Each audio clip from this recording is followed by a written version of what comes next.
city. Gonna play our guitars and sing you a country song. We'll all be flying higher than a jetliner. And if you want a little bang in your yin-yang, come along. Well, we flew through Cincinnati. Coming to you from the Golf Club at Eagle Point Studios here on this, what is this, Tuesday, August 27th? Time's rolling along. Speaking of rolling, nice little thunder boomers rolling through central Indiana, a little soaker. Talk about needing some rain, you got it. Pouring it on, man. Lots to get to today. Nothing bigger than yesterday's announcement that Michael Penix will be the starting quarterback for Indiana University. Of course, we'll be all over that. We'll hear from Coach Allen, hear from Michael Penix himself as we were able to meet with him after that announcement. So looking forward to getting to that. Lots to talk about. The big BTN tailgate coming for the UConn game. That's on September 21st. They'll be set up on the west side entrance, which is the side where the elevators are, the press box side of things. So BTN coming for that game. As announced, Michael Penix starting a quarterback for the Indiana Hoosiers announced yesterday. Look forward to getting to that. Don't forget this Saturday night, the Jerry Yeagley special. Remember that documentary that they're doing on Jerry Yeagley and the infancy of IU soccer? That's going to happen at Assembly Hall, a special showing Saturday night. I don't have the time here, but you should be able to find that no problem.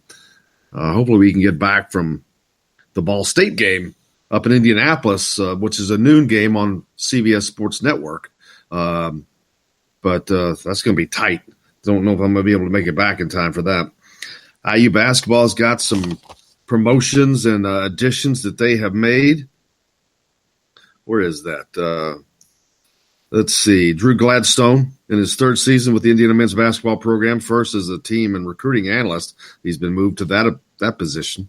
He joined the program prior to the 2017-18 season as a graduate manager while pursuing a master's degree in education leadership. He came to IU after spending 3 years as head varsity coach at St. Luke's School in New Canaan, Connecticut. So there's one. You've got Johnny Jager, who is going to be a graduate manager. Of course, you know that name. Bloomington native Johnny Jager begins his first season as a grad manager for the program. He was a two-time All-Big Ten selection with the Hoosiers, academic All-Big Ten selection. He began his playing career at Wabash College, came to IU in 2016, played 2 seasons after walking onto the program in preparation for a career in coaching. No surprise there. Comes out of the great Bloomington South program, J.R. Holmes, and just a great winning tradition. And then follows in the line of a lot of guys that have gone through the manager program, especially under previous coaches at IU, and gone on to have great success. Jake Westerfield is also going to be a graduate manager. He's a former player for Coach Miller at Dayton. He joined the program as a grad manager of the Cincinnati St. Xavier product, recently completed his 4-year career with the Flyers.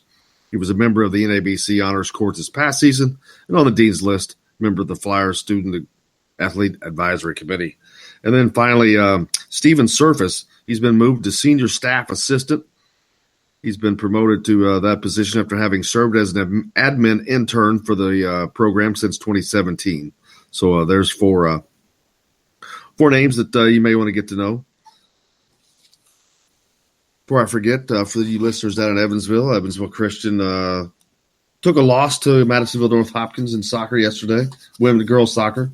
That's Kylie's soccer is the only reason I mentioned that. Jake's got a big smile on his little 10-0 mercy rule.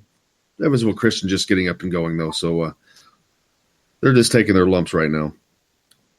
How about the ex-Penn State doctor who is accusing Penn State of basically forcing him to put players back in play sooner than he would have done on a normal situation? Trying to find that real quick. I lost it. I got too much stuff going on at one time.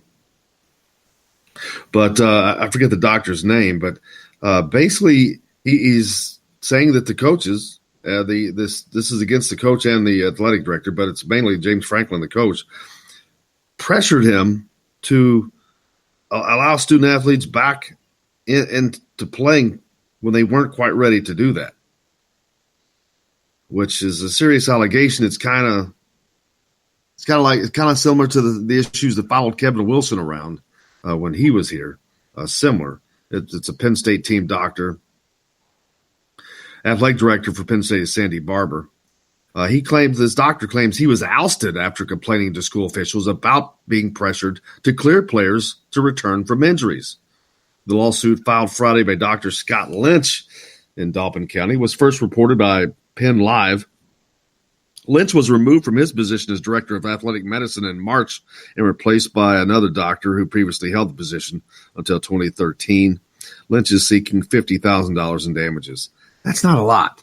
If you're going to go through all this, throw a bigger number out there. They're going to negotiate down. So that was the stupidest thing I've ever seen. You may be a doctor, but you don't know jack about business. Man. But some serious allegations there, all kidding aside, about that. And we'll see how that follows through. But, the big news yesterday. Oh, and before I forget, Josh Fagley with the Oakland A's. How about that big night? 4 or 5, 3 RBIs, the base on ball for the Oakland A's. So big night for him. Texting the show already from Tim. This year's roster lists 7 out of 13 players are from Indiana, 5 guards, 8 forwards, although Jerry Brunk, Trace Jackson, and Deron Davis will be considered center forwards. Next year, should have 9 players from Indiana. Yeah.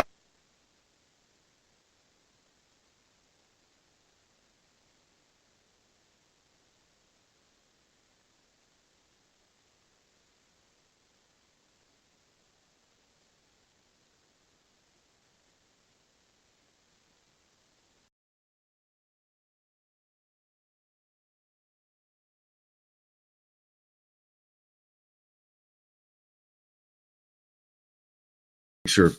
And if that's important to a lot of people, and it should be. The biggest thing is because there's so much talent that comes out of Indiana. So you should be getting the bulk of your talent from Indiana. That's how it should be. I mean, why do you need to spend $750,000 chasing all over the world when the best talent is right within your fingertips? You have to add to that. Hey, I forgot on the program today. How did I forget? Chronic Hoosier, Brian Evans. Did I say that already?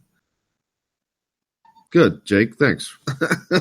Hey, man, I forgot to tell you on the program today, Chronic Hoosier and Brian Evans, former IU basketball player. Look forward to talking to Brian. He was in town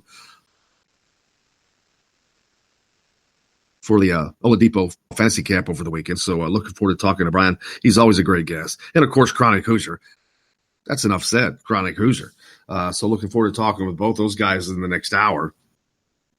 So stay tuned for that. But also the biggest news, like I said, Michael Penix being named starting quarterback for Indiana's football program, which most of us expected that after watching fall camp, after being there in practice, knowing what he had from last year. But there was no guarantees because Peyton Ramsey was basically got the job last year because of, they didn't want to. They were just too afraid to go with a freshman. And he was the safe pick because he's a safe quarterback, kind of. But he threw 13 interceptions, so that's kind of a misnomer.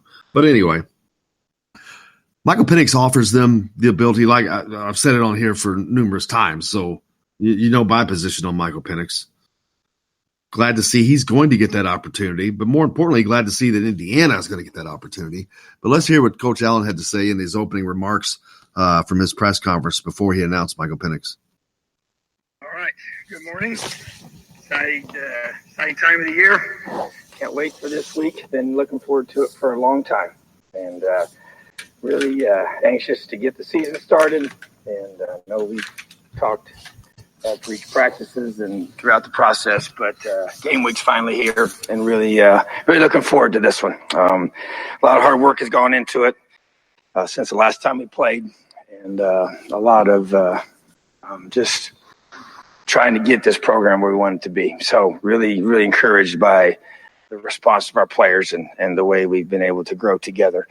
had a great experience on Saturday with going to the Colts game. Took 5 of our players and got a chance to be on the sideline there, and just appreciate the Colts and all that they do for our program and the way they handle things, and just appreciate Chris Ballard and his professionalism. So those guys that got to go really enjoyed that experience. So got a really good, strong group of leaders that I just think everything we do together just seems to exemplify those qualities of the kind of young men that we have in our program. So obviously today is a day that we are going to announce our starting quarterback, and our starting quarterback is going to be Mike Penix for the 2019 season. And so I know that's been a question that many of you have been asking about, and it was a very difficult decision in regards to the competition involved with the young men that,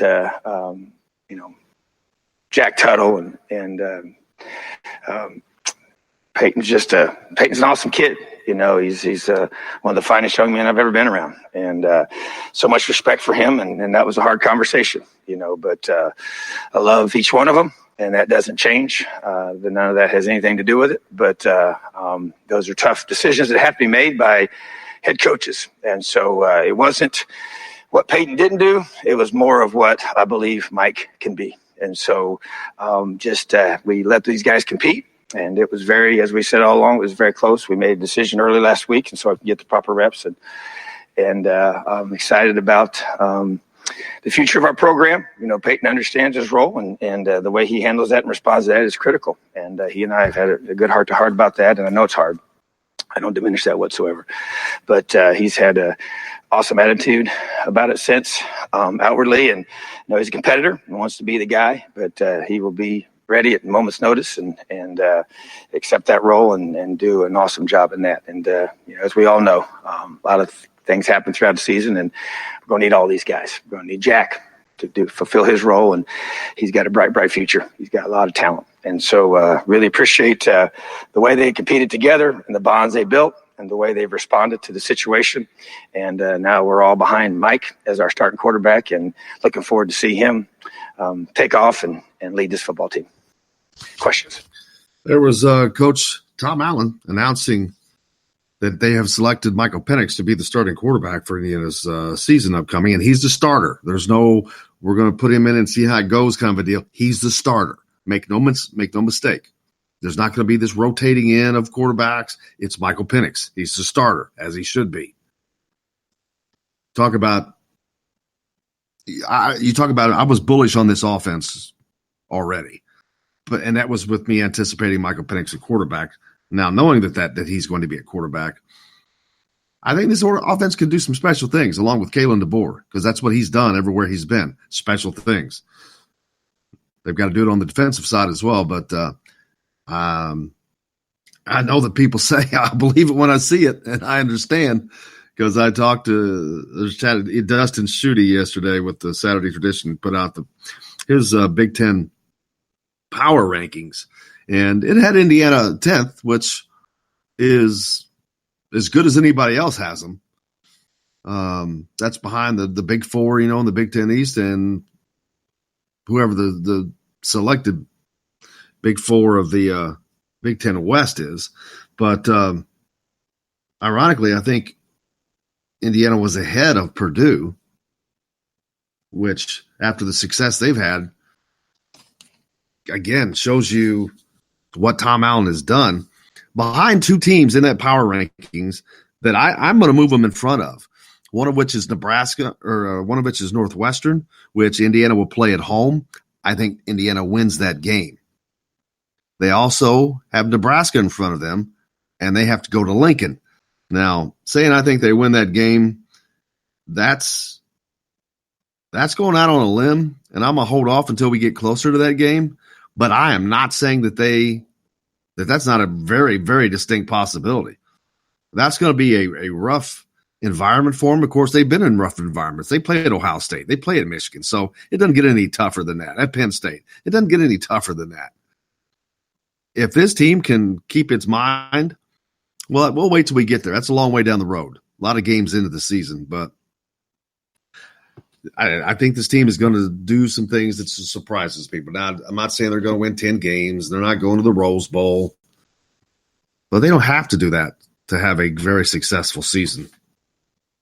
I think it's going to be a very good year for Indiana, and especially I think this decision that was made is one that we've all been expecting and looking for and hoping for to see how it goes, but you never know until it happens. And so also Michael Penix met with the media yesterday. Let's hear what Michael had to say when he was asked about what it's basically like to get the starting quarterback job. What are your thoughts about earning QB1? I was very excited. It was a hard-working process. Every single day we're out there competing. And Peyton and Jack, they gave me a run. I always had to be on my toes and make sure I competed to the highest level. And I'm very excited that I was named that. What was this process for you going back to you tear your ACL? You got to go through rehab. You got to get healthy. There's so many steps involved. Just take us kind of through that process. At first it was rough. Coming from the first injury ever in my life, it was pretty rough. But just people in my ear just pushing me.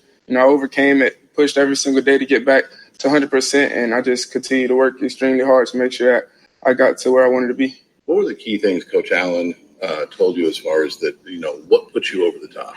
He just said, just lead the team, continue, just lead the team, make sure you go out and make sure that the team trusts you, believe in you, because that's what you need as starting quarterback. You need everybody to trust in you and buy into everything that you put in towards the team. When did he tell you and kind of in what setting? Like, did you talk to all three at the same time, or was it just one-on-one? No, he just told me. I don't remember, but I found out, for sure, whenever y'all did. After you're going through all this process, you've been through the injury and all that, what does it mean to you to know that this staff has your back completely and that you're the guy to lead this team? It means a lot. It shows that they trust me. I put in the work, as well as Peyton and Jack. It was just a blessing to come out on top, and I just continue. I got to continue to put in the work. I can't stop because I know those guys are going to keep pushing to get that spot, and I'm blessed. There's Michael Penix talking to us after being named the starting quarterback. We'll hear more from him later on in the program as well. We've got to take a break here. But on the show today, Chronic Hoosier is going to join us. Looking forward to that conversation, as always. They've got a new Mind Your Banners that dropped yesterday, I believe. Also on the program today, former IU basketball player Brian Evans. He was out at the Oladipo IU fantasy camp deal over the weekend in Bloomington. So looking forward to talking to Brian. Always a great chat with him when he's on. Great unadult. He just unfiltered, opinionated. He'll tell you what he thinks, and we love that. Love having Brian on. But lots more. We'll hear from more from Michael Penix, more from Tom Allen about Michael Penix being the starter for this year's football team. Lots more to get to as well. The Jerry Eagley documentary, like I said, that's going to debut Saturday night at Assembly Hall. That night after the football game, so hopefully we can get back to that. But plenty more coming up. Before we do, coming up next, you got a reboot of Don Fisher, if you missed that. So we got that for you as well. That later on, Chronic Hoosier and Brian Evans. Stay tuned. More coming up from the Golf Club at Eagle Point Studios here on Indiana Sports Beat Radio. Back with more right after this.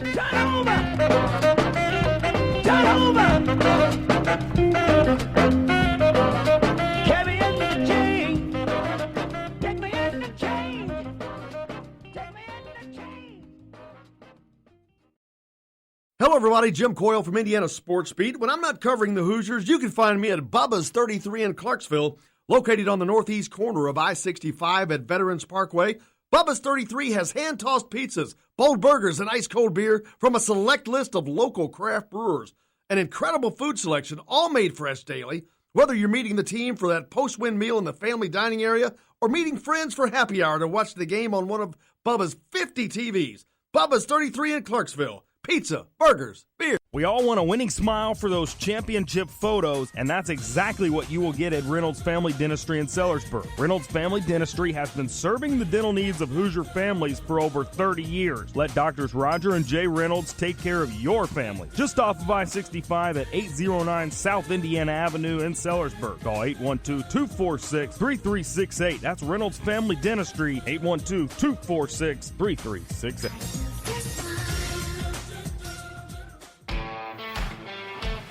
Now that warm weather has arrived, it's time to hit the links, and there's no better place than the Golf Club at Eagle Point in Bloomington. Voted best golf course by the readers of the Bloomington Herald-Times, the golf club at Eagle Point is under new ownership, has new fairways and bunkers, and it's open to the public. When the round's over, there's cold beer and a full menu at the Eagle Point Pub and Bistro. Call 812-824-1100 to make a tee time. That's 812-824-1100. The golf club at Eagle Point in Bloomington. This is AJ Moye. This is Dan Dockett. Hey, this is Michael Lewis, former Indiana basketball player. This is Indiana football coach Tom Allen. This is Jim Coyle with the Indiana Sports Beat. You can always like and follow us on Facebook. Always follow the show rebroadcast on iTunes, Google Play, iHeartRadio, Spotify. TheDailyHoosier.com is a great place to sign up for each and every day. Or, of course, on 97.7 The Ref in Evansville. For the best recycling and waste removal service, turn to the area's leader, Sweetland Waste Removal and Recycling, a homegrown company serving southern Indiana since 1995. Sweetland Waste Removal and Recycling serves Floyd, Clark, Harrison, and Washington counties. For excellent service and peace of mind, call Sweetland Waste Removal and Recycling today at 812-944-5642. That's 812-944-5642. Keep life sweet with Sweetland Waste Removal and Recycling. I'm Rain Shaddy, and I'm a Hoosier. As a toddler, you could always find me running around in a cream and crimson onesie and a red IU hat reminiscent of those worn during the world-famous William Tell timeout, shouting, "Go Hoosiers!" Like many other alum, I chose to make Bloomington my home. As a civic and alumni leader, I have become very knowledgeable about our community and would love to share my insights with you as your realtor. Find me on Facebook or call or text me, Ryan Shaddy, with FC Tucker Bloomington Realtors at 765-623-9093. This is former Hoosier basketball player Nick Zeisloff. Keep up with the Hoosiers on Indiana Sports Beat with Jim Coyle. Today's guest is brought to you by Reynolds Family Dentistry of Sellersburg. You need $1 million smile for those championship photos, and that's exactly what you'll get with Reynolds Family Dentistry. Welcome back to Indiana Sports Beat, of course, coming to you from the Golf Club at Eagle Point Studios here on this Monday, August 26th. And I can't tell you how happy it has to have our next guest because it's the start of the IU athletic season. Don Fisher joins us. Don, how are you, man? I'm doing well, Jim. How about yourself? Great. Just enjoying what's left of the summer, but I'm ready for football to get started and just all the sports get going, and they have. And, of course, having you on means that is here. How's your summer been? Well, it's been really busy, and I say that in the sense of how much golf I played. So, I'm not going to sit here and tell everybody I worked all summer long because I did not. When you get to my age, you get to do the things you want to do. So this summer was spent on a lot of golf courses all over, in fact, all over the country in some cases, and I've had a great summer, no question about it. My scores weren't what I wanted them to be, but then these days they never are. Speaking of golf, have you had a chance to see the new IU golf course? I have. I went down and toured it a week ago Friday, and it is spectacular. It's going to be one of the hardest golf courses you'll ever play, I think. And I'm not kidding when I say that. It's going to be really difficult. If you play the back tees, you go back 7,910 yards. It is going to be really, really tough. The good news is they've got tee boxes, I think about 6 different tee boxes. So whatever your rating is as a golfer or what your handicap might be, if you're smart enough to play the right tee box, you'll probably have a good time with it. The difficulty will be in the fact that there aren't going to be very many flat lies. This piece of ground, of course, is the old IU golf course, redone by a guy named Steve Smyers, and he did a spectacular job. If you know anything about Steve Smyers, he's the guy that created Wolf Run up in Zionsville, one of the toughest golf courses in the country while it was still going. I think it's closed down now. There's talk of that it may reopen again at some point, but that was a really difficult, challenging, and yet beautiful golf course. And this new Indiana golf course is going to be every bit as good, if not even better, and maybe even a little bit tougher in some respects. So I'm very impressed with what I've seen. It obviously won't open up until next spring or early summer, but it's going to be spectacular. I can't. Everyone seems to be happy about it. I spoke with the coaches, man. They're very, very exciting on how it's going to help the IU golf programs as well. But yeah, from everything I've seen and heard, it's going to be a tough one. I'll have to play for the ladies' tees, and still probably won't do very well. Well, but yeah, like I say, play from the tees where you're going to have a little fun. Yes, exactly. Well, fall camp is upon us here in football. Today is the first press conference. We expect to probably hear who the starting quarterback will be. All kinds of new things. Kalen DeBoer, new offensive coordinator. A lot of new things for this IU football program this season, and a lot of optimism, Don. Yeah, there's no question about that. Kalen DeBoer, as you pointed out, is the new offensive coordinator. Kane Womack is now taken over as the new defensive coordinator, even though he was there last year under Tom Allen, who had the DO job or DC job. And of course, as a coordinator, Womack had some very good success where he was at previously and did a great job there. But more importantly, Tom Allen believes and handed over this defensive assignment to Kane because he ran the same defense that Tom Allen has run over the last several years. So, and of course, Kane's dad was running it at Mississippi, and that's where Tom kind of cut his teeth as far as college football defensive coordination is concerned. So at any rate, long story short, there are a lot of new things at Indiana this year, especially from the offensive and defensive coordinator perspective. And then the talent level is just upgraded dramatically, in my opinion. I think over the last 3 years now that Tom Allen has been the head coach, we have seen some of the best recruiting we've seen at Indiana in years. Highest-rated recruiting classes the last couple of seasons. The new one coming in next year, I think, has already got a great start on it. It's just going to be fun to watch as this program continues to improve and progress from a talent perspective. That said, I think they're much deeper than they've been, especially on the defensive side of the football. The back seven has depth that we've not seen at Indiana in a long, long time. There's young guys that have played that are stepping up at this juncture. There are some veterans on this defensive side of the football as well. And I think from just a pure depth standpoint, where Indiana has always struggled, if you get a key injury here or a key injury there, the next thing you know, this team is really in a tough situation. I don't think that's the case anymore. I think the depth is really improved dramatically in that side of the football. I think it has as well at the skill positions on the offensive side. But I think the big question mark right now with this ball club and how good they're going to be this year on the offensive side is the offensive line. The offensive line lost a couple of key performers last year. Wes Martin obviously being one of those, along with Brandon Knight. Those guys were mainstays over the last 3 years or so, and those guys are gone. And you have to have somebody replace them, and the question mark is how good will the replacements be? We're just going to have to wait and see. But on top of that, the depth at the offensive line is always a factor, and right now I'm not sure how that lines up and how good these guys will be if somebody gets hurt and they have to step in. So from a skill perspective, I don't think there's any question they've got all the talent. They've got three quarterbacks. I think any one of those three guys are going to be really good, and hopefully they'll all get a chance to perform at some point and they'll pick out the best that you've got. I think their running back core is dramatically improved, I should say, with Stevie Scott, tremendous player last year, 1,000 yards in his freshman season, looked like the real deal, no question is. Samson James comes in from Avon, Indiana, a four-star recruit who had committed to Ohio State. He's now going to be in the mix as far as the running back core is concerned. And he like Stevie Scott, he's a big guy at 6'1" and 220 pounds, and he has impressed everybody in camp, in the fall camp this year. You've got Cole Guest back from an ACL off a year ago, a guy with a lot of experience and an opportunity to show his skills once again. Ronnie Walker is back as well, freshman that saw limited playing time last year, but did pop out of there every once in a while and flashed every now and then. So you've got really skill at the running backs and depth there as well.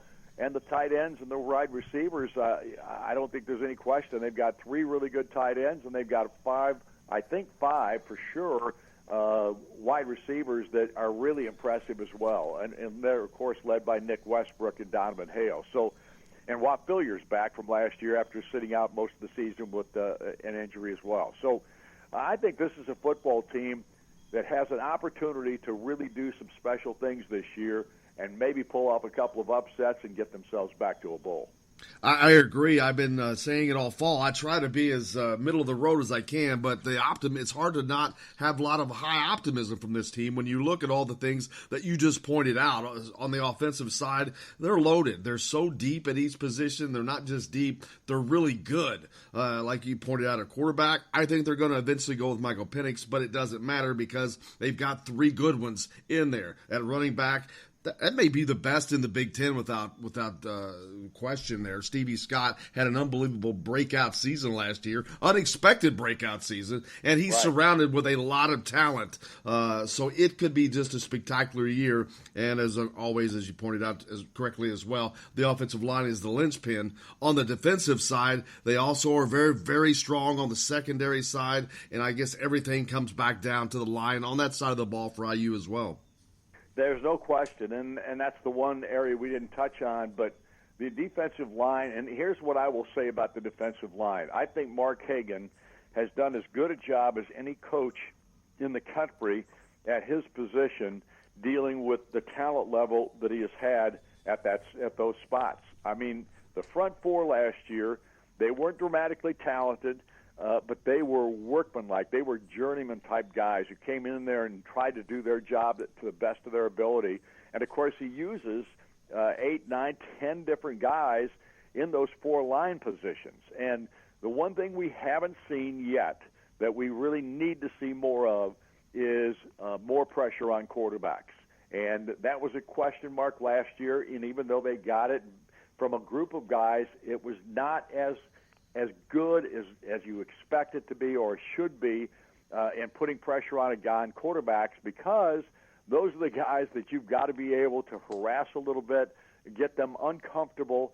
And Indiana, I don't think, has done enough of that over the years. If they can do a little more of that this year, and I do think that their talent level's better there, I think they're going to be really good, because I think the back seven, as we said before, I think maybe as good as we've seen at Indiana since back in the Bill Mallory days back in the late 80s. Have you been practicing saying CO's name? I practiced it a little bit. Trust me, you have to practice it when you see a kid that you probably think is going to play quite a bit, because I don't think there's much question he's going to play. His name is Co Nofo'unga Tatoa. And that's probably not as good as it's going to be. I'm going to get better and more fluid with it as we go. But it's going to be a tough name. But he's an American Samoan kid who apparently they feel very high on. He's over 300 pounds and really a talented kid in the defensive line. Yeah, you killed it, man. That's a name you don't want to see come up on Wheel of Fortune or anything. Well, we'll probably call him CO a lot. Yeah, that's what the coaches do. CO Nofo. I think that's what Kane Womack calls him. There's no question. I mean, we haven't had the Samoan kids for a long time, but we had a taste of it when we were at the Foster Farms Bowl playing Utah, because they got a bunch of the Samoan type kids, and we had to work on those names out there. We'll work on it some more. We'll get a little more fluid as we go along. Well, nonetheless, I think it's going to be an exciting season. Like you said, I think Indiana has as good a chance to knock off, especially one of the big four that has been sitting in front of them as the Big Ten East Conference, as they have in a long, long time. And they have Ohio State coming in quickly. And this is a season of change for them. They have a new head coach. And when Urban Meyer left Florida, he left the same players there. But they lost several games that next season. So that could be a benefit down the road a little bit, but an opportunity that will come soon for the Hoosiers. Well, I rather than speculate on it, I'm just going to simply say Indiana has an opportunity this year, in my opinion, because they have upgraded their talent level. So we're going to see if it all pays off. The schedule is so brutally difficult. They play, obviously, all the big boys in the Eastern Division, which is the toughest conference in the country, toughest division, I should say, in the country, when you face Michigan, Michigan State, Ohio State, and Penn State. Top that off with three of the best teams out of the West in Nebraska, Northwestern, and Purdue. And now you've got an incredible 7 ball games, of which it's going to be very tough to win those. And then you've got Rutgers and Maryland Maryland with a new coach. Rutgers is a team that has struggled a little bit but have knocked Indiana off before. This is going to be a schedule of it which Indiana is going to have to really play well week in and week out. And obviously injuries always play a factor as well. Indiana's never been able to offset key injuries as well as other teams have, but I think this year they may be in that position to do so. Hopefully that happens, and hopefully we see this team really make some great inroads this season. We'll certainly find out. That gets started Saturday up in Indianapolis' Lucas Oil Stadium for a noon game up there, so that'll be a cool environment to do it as well. Don, how many years is this now for you doing Indiana sports? 43? This is the start of year number 47. 47, wow, incredible. And just, man, so you're just now hitting your prime. I think I hit a year or two ago. Oh, man, sounds great. One quick note in basketball, of course, a big hire with Mike Roberts coming in and Archie Miller's staff, a former IU guy that alone makes a lot of people happy. But I had Tom Coverdale on and really talked about how tough of a player he was when he played with him, and that's one of the great things that he can bring to this program. Yep, I don't think there's any question Mike will be a really good addition to this basketball program, and he's done his homework through the years now since he left IU. I think he's a great hire. I think Archie was looking for the right fit, and I think he found him. Well, we'll certainly find out as basketball season, of course, gets started a little bit later on. They just finished up the big Victor Oladipo experience over the weekend out there, so I think they had a lot of fun out there with that. Yep, there's no question, and I'm as excited about basketball as I was about football, and am about football. I think this football program is really upgraded. And I think Archie getting more of his players into this program over the last couple of years is going to help this team as well. Hopefully they get a key guy like Jerome Hunter back and he can play. I guess the prognostication on him is very positive right now. He's been able to transition into getting into the really hard work on the basketball floor. He looks really good. There's always that question mark about how he can hold up, but I really think he could help this team badly if he's healthy this season. Absolutely. He's a great player in high school. He was a good one. We're with the great Fisher, the voice of the Indiana Hoosiers. Don, thank you so much for joining us. Look forward to it each and every week. All right, Jim. Thanks for having me. Have a great day, Don. The great Don Fisher, the voice of the Indiana Hoosiers, with us here on Indiana Sports Beat. We've got a lot more coming up from the Golf Club at Eagle Point Studios. I'm back with more right after this.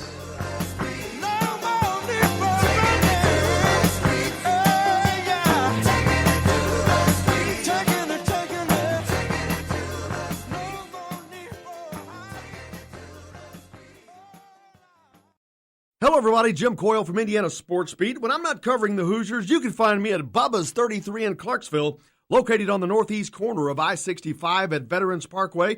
Bubba's 33 has hand-tossed pizzas, bold burgers, and ice-cold beer from a select list of local craft brewers. An incredible food selection, all made fresh daily. Whether you're meeting the team for that post-win meal in the family dining area or meeting friends for happy hour to watch the game on one of Bubba's 50 TVs. Bubba's 33 in Clarksville. Pizza, burgers, beer. We all want a winning smile for those championship photos, and that's exactly what you will get at Reynolds Family Dentistry in Sellersburg. Reynolds Family Dentistry has been serving the dental needs of Hoosier families for over 30 years. Let Doctors Roger and Jay Reynolds take care of your family. Just off of I-65 at 809 South Indiana Avenue in Sellersburg. Call 812-246-3368. That's Reynolds Family Dentistry, 812-246-3368.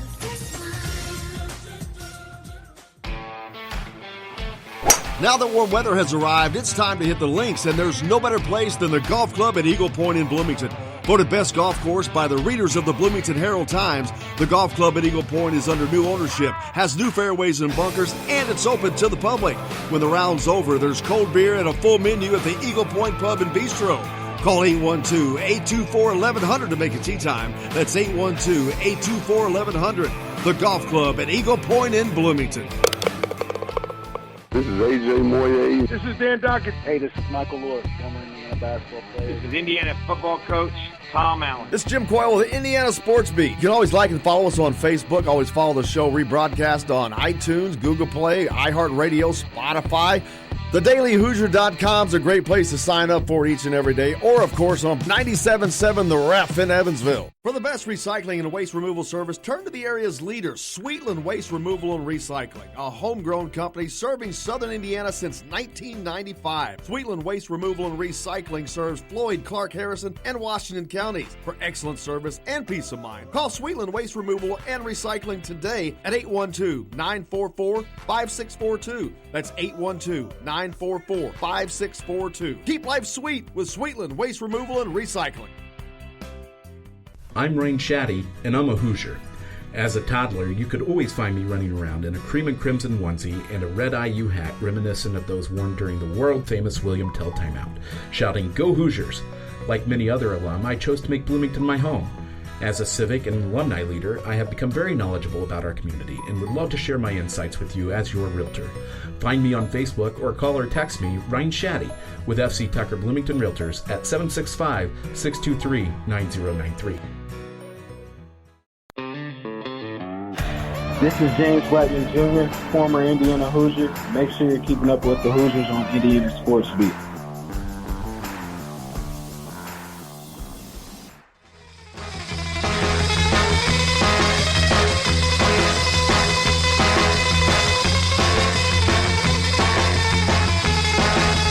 Welcome back to Indiana Sports Beat Radio. Of course, coming to you from the Golf Club at Eagle Point Studios here on this rainy Tuesday, August 27th. That fall nasty weather sitting in a little bit. The hot weather's gone until we get that burst of Indian summer weather coming back later. But it's been marvelous. Welcome back to the program. Of course, talking about a new quarterback for Indiana, but also in the news, B.J. Blackman signed a scholarship offer with Lindenwood University. He'll be a grad transfer there.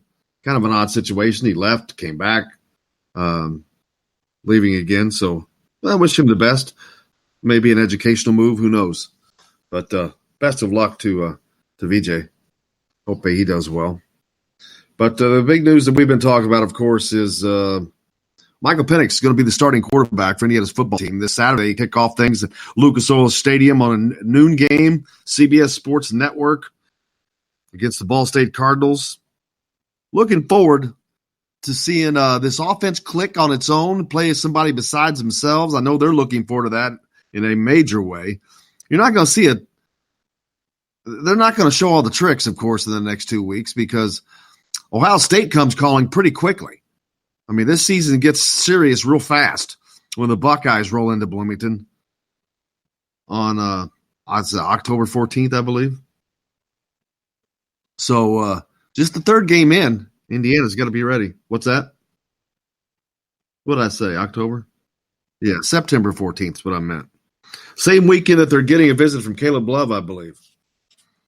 But, of course, we got to meet with the players yesterday. And not just the official players. I mean, all the players in the situation, including Coach Tom Allen, talking about the decision to name Michael Penix starting quarterback. And that's where I would say, all three of those guys are somewhat quiet in some ways, especially Peyton and Mike, by personality. So they've both been challenged to be more verbal leaders. And I think that's an area that they both really worked hard at. Mike's really worked hard at. And I think the thing that he brings that you really can't teach and coach is just that natural calm and poise. I mean, he has that presence about him. The situation doesn't seem to be too big for him. He seems, you put him out there, like I said, had he not played in games, you just don't know, but he has, and I've seen that. And so that exudes to the guys around him. You get in those moments and he just kind of effortless at times about how he goes about what he does. And so I just think that's a leadership quality that it infects the people. It gives them confidence to know that he's just, he believes in himself and he plays that way. And he's got a very live arm and athleticism and all those things, but just that quiet confidence about him. And There's no question. I mean, he's still young. He's a redshirt freshman, and so he'll. That's where I think Peyton can come alongside him and help him in those areas, and that's the leadership piece that I expect. And guys working together, and that's part of being a team. And to me, it's LEO. It's care more about the team than yourself. And when we talk about LEO, we talk about I don't care who gets the credit because it's not about me. And those are challenges I have given to that room, and we've given that to the running back room and the receivers and both sides of the ball and specialists. And so, I just think that's where the strengths that Peyton has, the strengths that Mike has, they can come together and they work together. Because at the end of the day, it's about helping Indiana Hoosiers win on game day, and that's the part where it tests your true character of who you really truly are. So that's why Coach Tom Allen talking about the poise that Michael Penix brings to that position. It is. He's very confident. We'll hear from Michael about that later as well. But that's something you can't teach, man. Confidence, you either have it or you don't. And he's confident in his abilities. He's confident in his teammates. Confidence in his teammates. Confidence in him, which is huge. But this is a very confident team. This LEO thing that a lot of people may see it as a shtick. I may have thought that too in the beginning, but it's sincere from Coach Allen. It's genuine. And the thing is, that permeates these players. They know that it's sincere. They know that it's genuine. Now their belief is sincere and genuine. Now you've got that flooding through an entire team, like a network. And it has become quite effective for this football program. And I think that is as big a reason why you're going to see them succeed this year, in addition to the fact that they have much better talent and some better personnel placement. Kalen DeBoer being one of those. But it's a different team, man. I've seen the swagger at the start of the season time and time again. This is just something different. They're locked in. And I've talked about these guys all being on the same page. They are. It's because they are. It's palpable. You can see it, feel it. They are on that same page. That LEO is a real thing. Tim texted in. Does this team have Ohio State in the back of its mind during these first two games? I don't think so. I think that they are set on the task at hand. Game one, Ball State. It's not like this team has never lost to Ball State. Hell, I think they lost 3 in a row at one point. But that was a different program. Different time in this program. This team is not losing to Ball State, number one. But no is the answer to the question. I don't think they do. I think that they are concentrating on the job at hand. They've got a first game. They've got to really focus. That's when you see a lot of mistakes early on. The offense is not crisp yet. Things are just not as smooth as they will become 4 or 5 weeks into the season.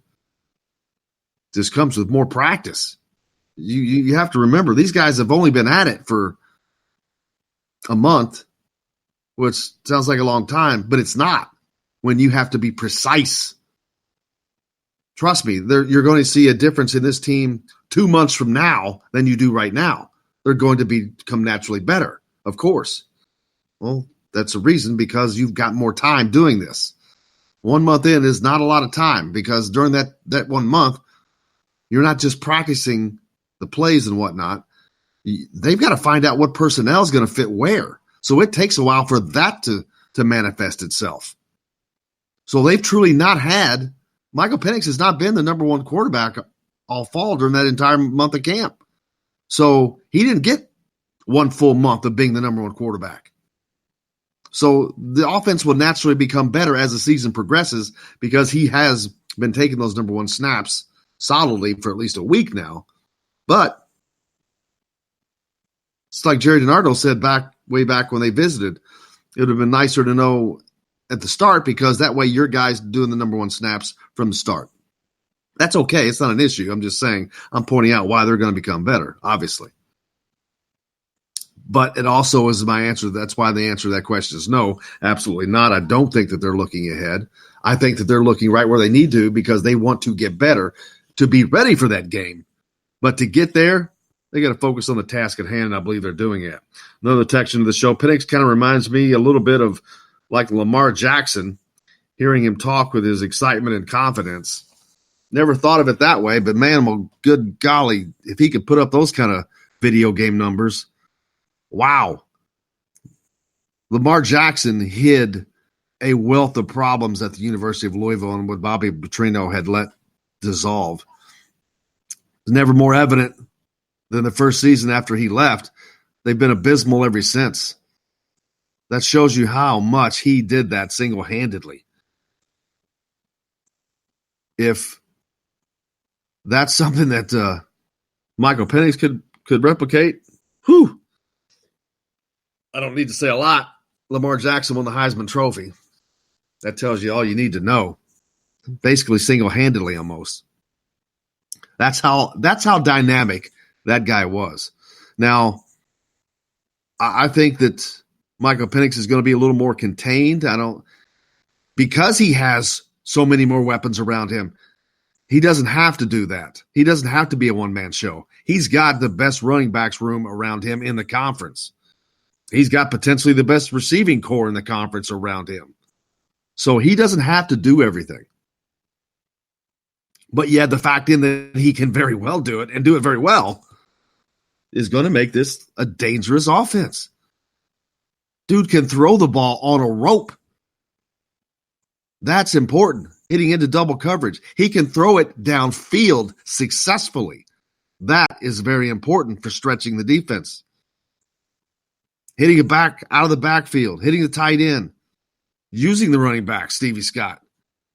It's going to be a fun offense for Hoosier fans to watch and a difficult offense to defend from the opponent's standpoint. Because they're going to have a ton of weapons, and you just don't know where they're coming from. What's happening this time? Are they going downfield, or are they going across the middle to the one of the receivers? Oh, no, they're hitting a back out of the backfield, or are they handing off to Stevie Scott, or is this a tight end dropped off and out? It's so many. Or is Michael Penix taking off and running? Every play, you have 4, 5, 6 options. Different types of options that you have to successfully defend every time. That is why this offense has the potential of being very prolific. They have multiple weapons. They have successfully have multiple weapons. They're talented at every area of that. They don't just have the ability to do it. They have the ability to do it well. Downfield, Donovan Hale, Nick Westbrook, Ty Freifogel, Miles Marshall. These dudes are bad. They're NFL quality. Stevie Scott, Cole Guest, Ronnie Walker, Samson James. Come on. These guys are tough, skilled, good. Peyton Hendershot. They've got the weapons. It's like Arby's, baby. We've got the beef. It's going to be fun. I'm looking forward to it. I can't wait to kick off. Saturday, Lucas Oil. Where did my man Michael? Let's hear what Michael Penix had to say. I don't remember what this question is. It shows that they trust me. I put in the work, as well as Peyton and Jack. It was just a blessing to come out on top, and I just continue. I got to continue to put in the work. I can't stop because I know those guys are going to keep pushing to get that spot, and I'm blessed. What are 2 or 3 things you feel you improved on in fall camp having to compete with Peyton and Jack? I say just improved on my leadership, because Peyton, especially, he's a very vocal leader. He always pushed the team. Everybody on the team trusts him. Just continue leading vocally, on the field, just showing my skills, make sure I work every single day extremely hard to the best of my abilities because I know that everybody's watching every move. Coach talks about your point.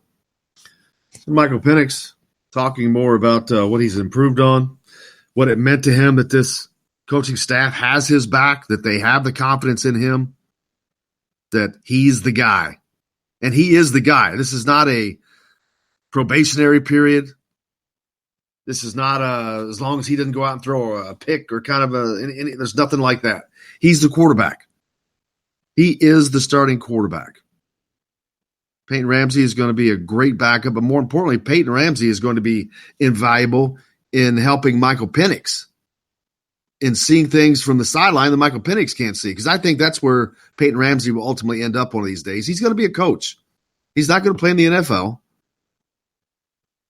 but he's probably going to be a really good coach. He understands the game, and he's going to be an invaluable tool, I believe, to this offense, because I think that he thinks that way. He wants to help this team, and he's going to do it from the sideline. A lot of teams don't have that. LEO is real. It's about the team, and I think because of that, Peyton Ramsey is going to become just as invaluable as he has been at quarterback. He's going to be from the sideline as a quasi-coach, an extension of what the offense is doing. Kalen DeBoer is up in the press box. It's going to be very, very good for Michael Penix to have Peyton Ramsey there on the sideline, his friend, to keep things in line. So I think it's going to be a great, great season. Looking forward to that. We got a great show coming up. The rest of it, Chronic Hoosiers on with us next, in the next hour at least. But before that, we're going to get to Brian Evans in the next hour as well. But that'll be in our second segment of the next hour. But we got lots more coming up. Stay tuned. We're back with more Indiana Sports Beat Radio. Of course, coming to you from the Golf Club at Eagle Point Studios right after this.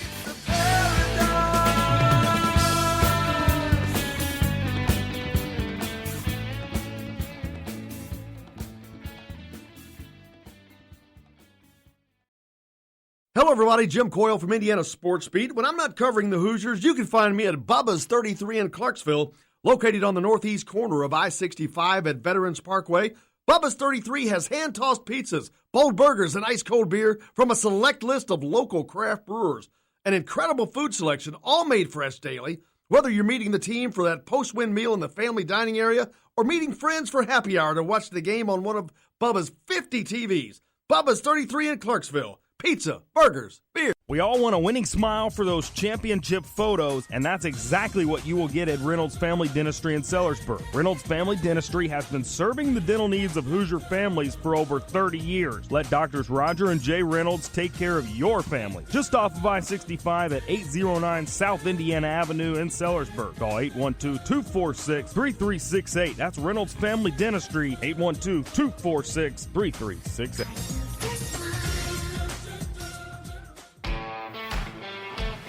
Now that warm weather has arrived, it's time to hit the links, and there's no better place than the golf club at Eagle Point in Bloomington. Voted best golf course by the readers of the Bloomington Herald-Times, the golf club at Eagle Point is under new ownership, has new fairways and bunkers, and it's open to the public. When the round's over, there's cold beer and a full menu at the Eagle Point Pub and Bistro. Call 812-824-1100 to make a tee time. That's 812-824-1100. The golf club at Eagle Point in Bloomington. This is AJ Moye. This is Dan Dockett. Hey, this is Michael Lewis, former Indiana basketball player. This is Indiana football coach Tom Allen. This is Jim Coyle with the Indiana Sports Beat. You can always like and follow us on Facebook. Always follow the show rebroadcast on iTunes, Google Play, iHeartRadio, Spotify. TheDailyHoosier.com is a great place to sign up for it each and every day. Or, of course, on 97.7 The Ref in Evansville. For the best recycling and waste removal service, turn to the area's leader, Sweetland Waste Removal and Recycling, a homegrown company serving southern Indiana since 1995. Sweetland Waste Removal and Recycling serves Floyd, Clark, Harrison, and Washington counties. For excellent service and peace of mind, call Sweetland Waste Removal and Recycling today at 812-944-5642. That's 812-944-5642. Keep life sweet with Sweetland Waste Removal and Recycling. I'm Rain Shaddy, and I'm a Hoosier. As a toddler, you could always find me running around in a cream and crimson onesie and a red IU hat reminiscent of those worn during the world-famous William Tell timeout, shouting, "Go Hoosiers!" Like many other alum, I chose to make Bloomington my home. As a civic and alumni leader, I have become very knowledgeable about our community and would love to share my insights with you as your realtor. Find me on Facebook or call or text me, Ryan Shaddy, with FC Tucker Bloomington Realtors at 765-623-9093. Hey, this is Jordan Halls, former Indiana Hoosier. Keep up with Indiana sports on Indiana Sports Beat. This hour is brought to you by Sweetland Waste and Removal Service, a homegrown company serving southern Indiana since 1995.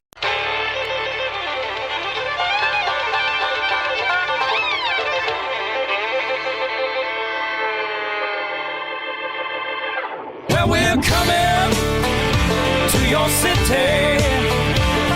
Gonna play our guitars and sing you a country song. We'll all be flying higher than a jetliner. And if you want a little bang in your yin yang, come along. Come on along and welcome aboard to Indiana Sports Beat Radio, of course, coming to you from the Golf Club Eagle Point Studios on this soggy Bottom Boys Tuesday, August 27th. Hope your week's off to a good start. It certainly is for Michael Penix, as yesterday he was named starting quarterback for the Indiana football program this season. Tom Allen made that announcement yesterday, amongst other things. A lot to get to on the program today. We get to talk to our good friend Chronic Hoosier as he makes his weekly visit here with us. Also on the program today, former IU great basketball player Brian Evans. Always love talking to Brian as he's been with us before. Always look forward to having him back as well. He was at the Depot fan camp over the weekend, and we'll just talk to him about that, about Roberts, just about all kinds of things. Brian always great with his opinions, free flowing. Let us know what he thinks. But the big news, of course, Michael Penix being named starting quarterback for Indiana. Look forward to getting to that. The BTN tailgate is going to be coming to Bloomington for the UConn game on September 21st. They'll be set up on the west entrance there. So if you want to go over and check that out, be something to look at. The Jerry Yeagley documentary that we've all been waiting for to come out, that's going to be Saturday night at Assembly Hall. So a special viewing there. Looking forward to that. Hopefully we can get back from the Ball State football game in time. Of course, kickoff for that game taking place up in Indianapolis at Lucas Oil Stadium. It's a noon game on CBS Sports Network. Hopefully we can get back there. But we'll certainly see if we can make that happen. Try to do some double duty. But also a couple of announcements for the IU basketball team here of late. They added a couple of guys onto the staff. Actually, 4 guys onto the staff. A couple of them names that you do know already. Drew Gladstone. He is in his 3rd season with Indiana men's programs. First as the team and recruiting analyst, a position he just ascended to. He's been with the program since 2017 as a graduate manager. Johnny Jager will stay with the program now, becoming a graduate manager. Of course, looking forward to becoming a head coach someday. A lot of guys have gone through this program, especially you look back under Bob Knight, but even after that, managers that have gone on to become coaches from Indiana. It's staggering, the numbers. But Johnny Jager has stepped into that role now. Jake Westfield, also a graduate manager. He's a former player for Coach Miller at Dayton. He joined the program as a grad manager. Went to Cincinnati St. Xavier High School over there. Was with played for the Dayton Flyers under Archie Miller, like I said. And Steven Surface, been moved to senior staff assistant. He's been promoted to that position after having served as an admin intern for the program since May of 2017. So a little basketball news there for you as well. So congratulations to those guys. But the big news, of course, Michael Penix going to be the quarterback for Indiana. One other note I mentioned, an ex-Penn State doctor is accusing James Franklin and the IU or the Penn State AD of he was removed, and he says it was because he complained about being pressured to allow players back onto the field sooner than he would have normally done so. So not revelations that you want to hear from anybody, especially Penn State. They've had enough problems in the last few years to deal with, but they certainly don't need any more like that. But that's not good news if that turns out to be anything to it. But that's just early going, so we'll see how that goes. But Tom Allen yesterday spoke about Michael Penix becoming the new quarterback. A lot of questions, obviously, about him and his poise and how they feel, but let's hear it straight from the coach's mouth. It probably has been the most difficult one. I will say, the decision I had to make previously with Richard was hard because I had a lot of love and respect for him too. And, I'm a relationships guy. So if you take time to build relationships with these guys, it's hard to sit down with a guy that has worked so hard. So it was really tough to sit down with Peyton. That was a tough conversation, and because I have so much respect for him, and that's not going to change, And so, but I do care. But also the thing is neat is I think Mike cares too.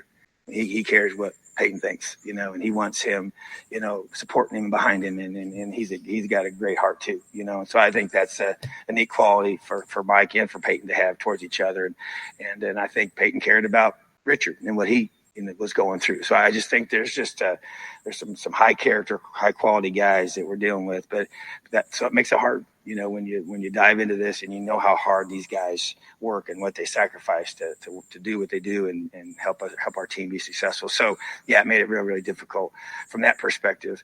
But then at the same time, I believe in Mike Penix. I do.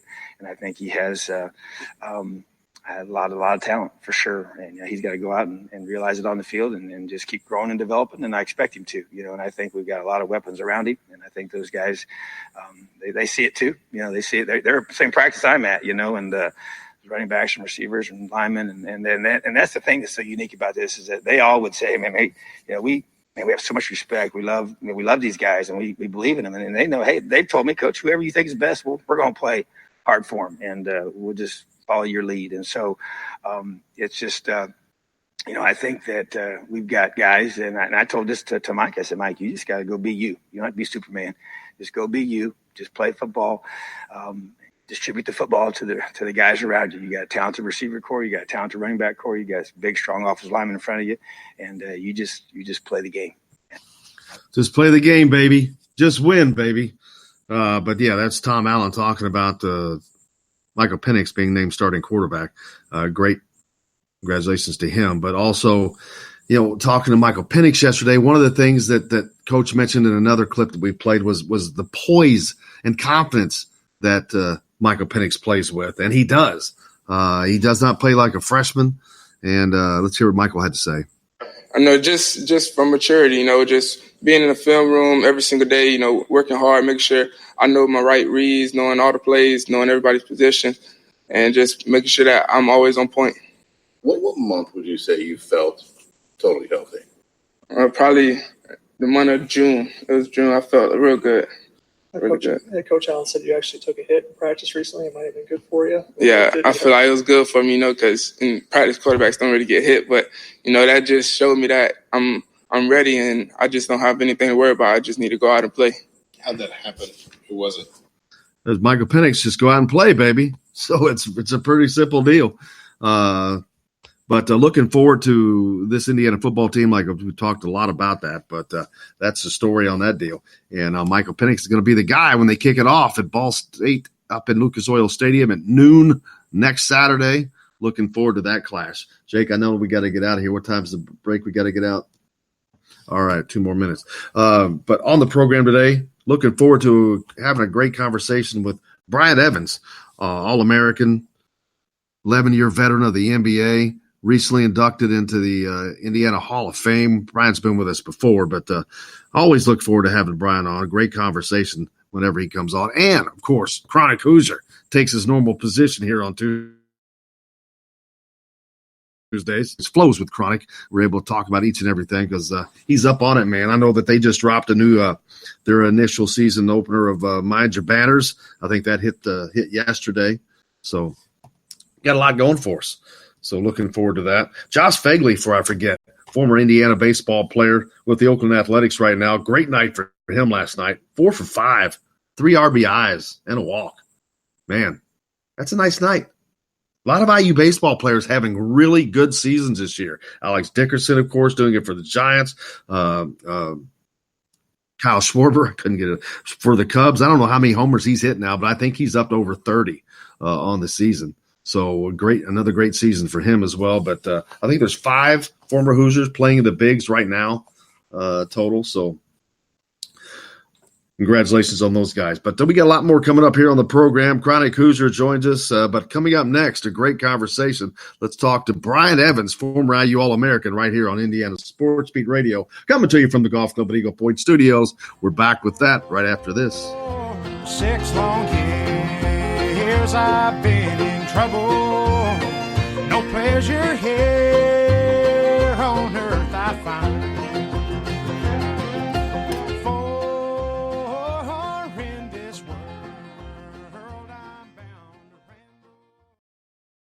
Hello, everybody. Jim Coyle from Indiana Sports Beat. When I'm not covering the Hoosiers, you can find me at Bubba's 33 in Clarksville, located on the northeast corner of I-65 at Veterans Parkway. Bubba's 33 has hand-tossed pizzas, bold burgers, and ice-cold beer from a select list of local craft brewers. An incredible food selection, all made fresh daily. Whether you're meeting the team for that post-win meal in the family dining area or meeting friends for happy hour to watch the game on one of Bubba's 50 TVs. Bubba's 33 in Clarksville. Pizza, burgers, beer. We all want a winning smile for those championship photos, and that's exactly what you will get at Reynolds Family Dentistry in Sellersburg. Reynolds Family Dentistry has been serving the dental needs of Hoosier families for over 30 years. Let Doctors Roger and Jay Reynolds take care of your family. Just off of I-65 at 809 South Indiana Avenue in Sellersburg. Call 812-246-3368. That's Reynolds Family Dentistry, 812-246-3368.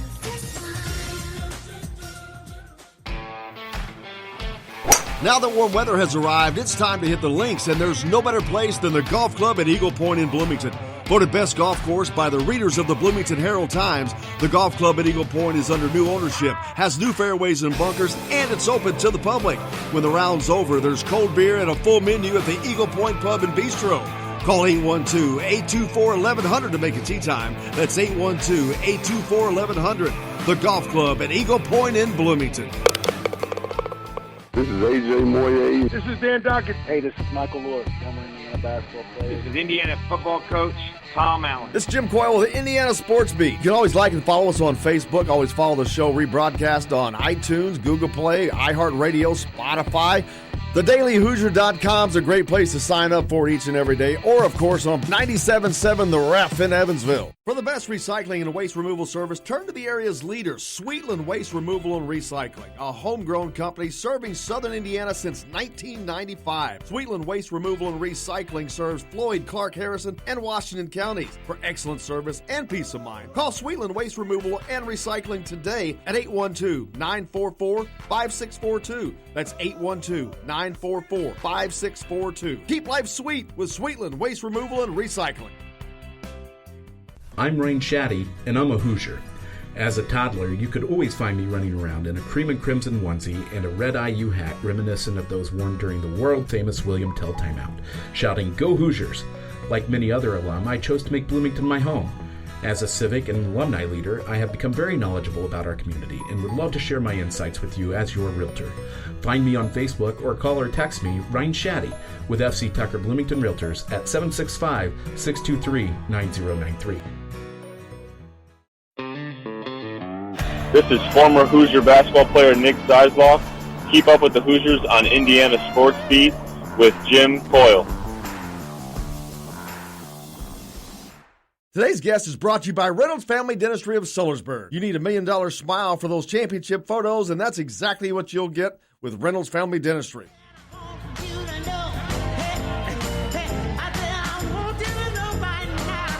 Welcome back to Indiana Sports Beat, of course, coming to you from the Golf Club Eagle Point Studios here at Bloomington, and joined by one of our favorites, Brian Evans. Brian, thank you so much for joining us again. How are you, man? I'm doing great, and happy to be with you guys. It's always fun spending time with you, my fan. Appreciate you as always. How's your summer been going? Summer seems to have disappeared on us, man. Everything's back and ready to go. It's football season. No, well, you know what? I've got 4 kids and ages 8 to 15, and life's moving really fast, and we're having a ton of fun. Summer flew by. Kids are back in school, and it's kind of nice to get them back into school, but we're having a good time. Man, growing up as a kid, the summer times is just something you lived for. It was just some of the funnest times of your entire life is when you're a kid in the summertime and you go on the family vacations or whatever it is. Even if you don't go on vacation, this is the stuff that you do. There's just so many memories that are created in those summer months. No, you're right. You're right. And I've got 3 girls, ages 15, 14, and 10, almost 11. And my son is 8. And my wife right now, I'm sitting in the living room. My wife is trying to get everybody to bed. And my son just cruised by in his underwear, his action figure underwear. And he's still in summer mode. He doesn't wear clothes. If he's around the house, he's cruising around in underwear. We tried to break him of that, but you know what? He's been resilient, and he just cruises around in underwear. He's the only dude in the house outside of me, and he just decided he can wear whatever he wants. Oh, it's a great time of life, man. It's a great time of life. I saw you were in Bloomington over the weekend for the Victor Oladipo Fantasy Experience or camp that they had going out there. Looked like it was a lot of fun for you guys. You know, it was. I really didn't know what to expect. You know what? I was thinking that it was going to be a bunch of Bloomington and people from the state of Indiana, and as it turned out, there was 40 guys, and they came from all over the place. It was way less Indiana folks than I thought, and there was like 13 or 14 guys coming from Charlotte, North Carolina. And when I first got down in Bloomington on Friday, I looked at this kind of the schedule of events and all these players that were. So we did a draft, and so I had one of the 4 teams I was coaching, and I had to draft these guys. And as I was doing my homework before the draft, I noticed all these guys were coming from Charlotte, and what I found out was these guys are just into this. And so they've done the Duke, Coach Krzyzewski fantasy camp, and they've done the Roy Williams, and they've done the Kansas and Kentucky, and kind of all the top basketball schools. They've been to them. Wow. And you know what? It kind of took me back. I didn't expect that. I just assumed it was a bunch of Indiana folks, and it was cool. So I ended up drafting 3 or 4 of these guys on my team, and there's a real intensity to this. I mean, these guys, they came to play. They came to be coached. They wanted you to get on them. They wanted to win. We were trying to play to win a championship. And, I got to admit, I didn't see this coming. But it was so this fantasy camp thing, and I really believe that Indiana is going to try to build on this. This is our first year doing it. I really think they're going to try to bring more players back, guys like myself, so we can kind of fill the gym up, with guys that have played here and, in between games. I had a blast with my team. I told some old stories, and I know they were intrigued by the past. They wanted to hear stories of Coach Knight and, success that we had way back when. And I ended up having a great time. I admit it. I really had fun with these guys. They were really good dudes. Most of them kind of right around my age. I'm 45, and I would say the average age was 35 to 52 ish. And man, we had a good time. It was fun. That's cool, and it's very unusual because you hear fantasy camps a lot of times to do with baseball and whatnot, but it's just they're going to go out there and kind of knock it around a little bit. But this is kind of a unique concept of really to have teams and to really be competing and all that. Yeah, so the company that runs this, they're called Pro Camps. So anybody that's interested in looking this up, I have not gone to the website or anything, but it's called Pro Camps. And I will say this. There was way more competition than I would have guessed. There was on each team, so we each had 10, so we had 4 teams of 10, but the top 4, 3 or 4 guys on each team could defend, they could play, they could score. There was a really good on-the-ball defense.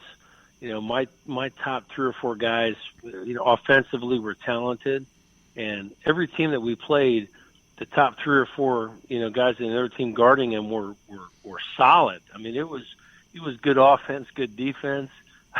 I was happy I was not on the court. I was happy to be coaching. Were there any injuries? Had to have some injuries in a game like that. That's a great question. And there should have been more. There should have been more injuries, but all I saw was a couple tight lower backs, a couple strained calves. Nothing catastrophic, but there were some guys moving around a little bit gingerly the last day or two, for sure.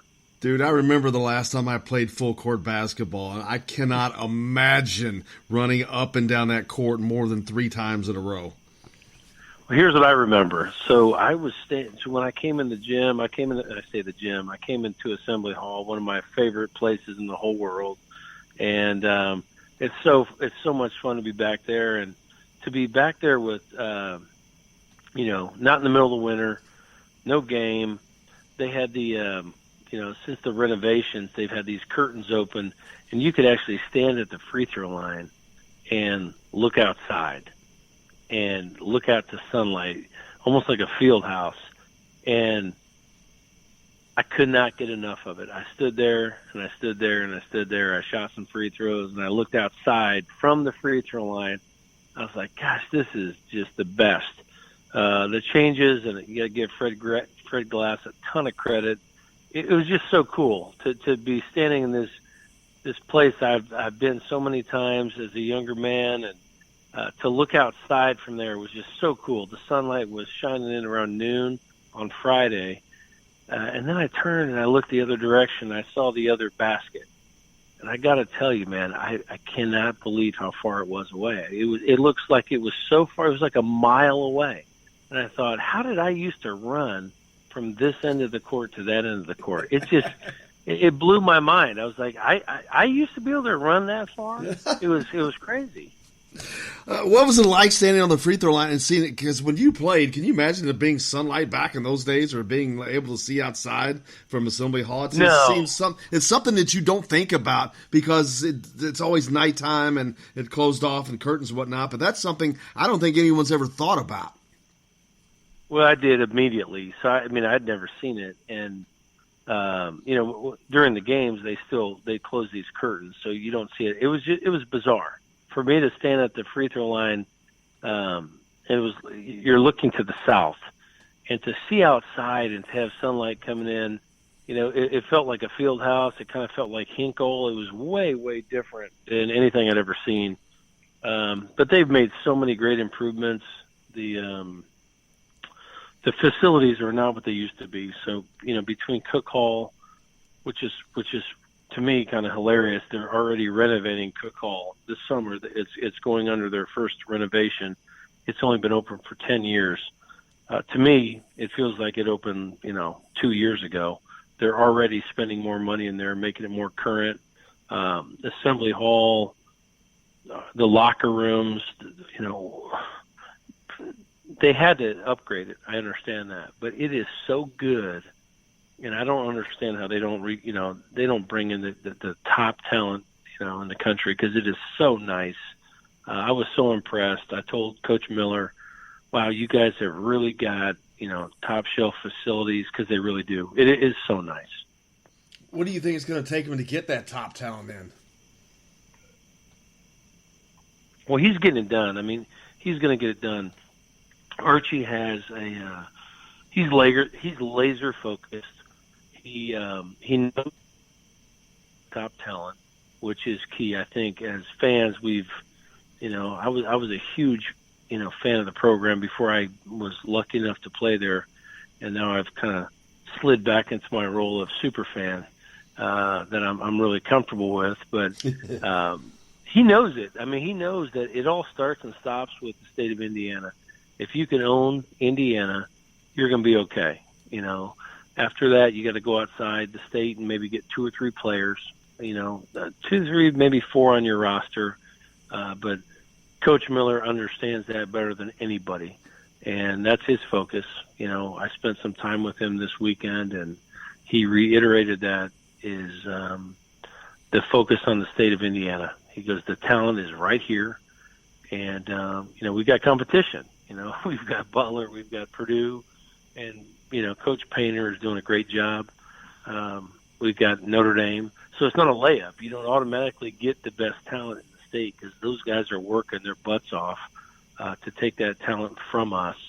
But Coach Miller, he understands it, and his goal is, from 3, 4, 5 years from now is to lock it down. And so any young player that's coming up that's got a lot of talent that we've decided we want to have, they want to go to IU. And that's how I grew up. It was really Coach Knight, he got who he wanted. And Archie's trying to bring it back. Absolutely, and the newest hire, Mike Roberts, is his new assistant coach, a former IU player, helping to do that, among other things. But I had Tom Covert on last week, who was a roommate with him, and talked about how tough that Mike Roberts was back in the day. And that was one of the things that stood out, was his toughness. Well, Mike, I spent some time with him this past weekend, and we've got Terre Haute in common. So I graduated from Terre Haute South High School in 1991. I think Mike graduated from the same high school in 98, I think. And then he went off to prep school. And he and I have that in common. So we were chit-chatting this weekend. He's excited to be back in town. I mean, he's paid his dues. I don't know if people understand how difficult coaching that profession is. And, if you think about the head coaches that make a lot of money and you focus on that, you're probably a little bit far off track. These assistant coaches and how tough their jobs are and the money they make or the money they don't make is hard to believe. And Mike has paid his dues. He's been all over the country. He's a Hoosier, and he and his wife and their kids, they are thrilled to be coming back to Bloomington. I'm excited for him. Like I said, I spent a couple hours with him over the weekend, and he's excited to get started and really thinks that he can help build the program. And it looks to be heading in that good direction. I'm looking forward to that. And I know there was a lot of other former players there with you over the weekend that you got to hang out with. Was there anybody that you didn't know that was there? You know what? Not really. I mean, Victor obviously kind of came through 2 or 3 different times, and it was great to see him, and we're proud of him. And he's brought a lot of visibility to the program. And I think he helps in a lot of ways with recruiting. When you have a guy in the NBA making all-star teams, it shines a great light on the program. And for Victor to be doing that with the Pacers is just awesome for the Indiana University program. Outside of that, the greatest player that I ever saw or was around, and my favorite Hoosier of all time, it used to be Randy Whitman when I was a kid. Idolized him growing up. But the greatest Hoosier of all time actually happened to cruise through Bloomington on Saturday while I was there. And his name, you probably don't remember him, but it's Calbert Cheney. Yeah. We're going to Calbert Cheney High School tomorrow night, as a matter of fact. Archie Miller is speaking down at Harrison High School. Todd Leary likes to call it Calbert Cheney High School.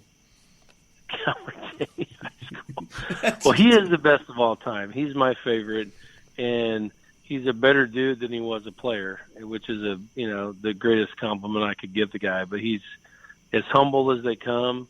You'd never know that he was as great as he was. So he cruised through town. He was driving to Cincinnati to play a round of golf with some friends. And as he was driving from St. Louis to Cincinnati, he stopped in Bloomington. I was there. I got a chance to see him. So my first 2 years, Calbert was a junior and senior. And so I was a redshirt freshman and a freshman his last 2 years. And, I got a chance. I guess you could say I was lucky enough to guard this guy every day, but he punished me.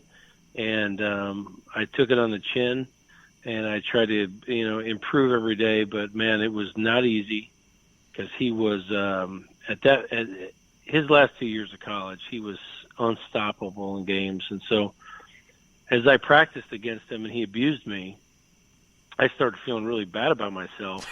And then we'd play a Big Ten game, and we'd be playing, Ohio State or Michigan. And then he would abuse them worse than he abused me. And then I'd feel a little bit better about myself because I was like, well, he kicked my butt, but he really kicked their ass worse. And then I ended up, growing some confidence out of the whole deal. Coming from a man who played 11 years in the league in the NBA, that says a lot.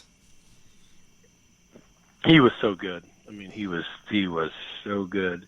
Back in the day where it wasn't all about three-pointers, it wasn't all about dunks, Calvert had like that mid-range game.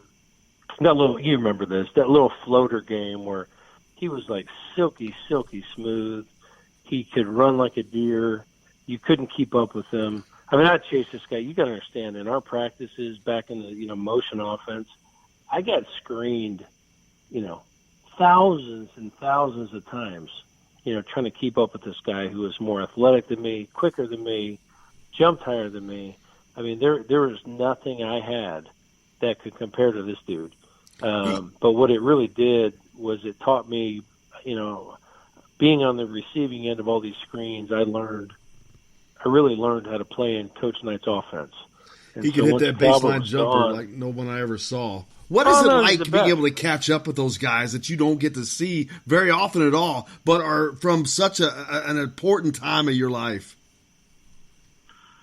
Well, it was huge. I mean, it was huge. But I mean, when I say it, you got to understand, I was being abused by this guy. I mean, he was abusing me every single day of my life. Like, it was hard to get up and go to class the next day. I was getting beat up so bad by him. It's like, why am I here? I should be at Indiana State or Ball State or somewhere else because this guy is killing me every single day.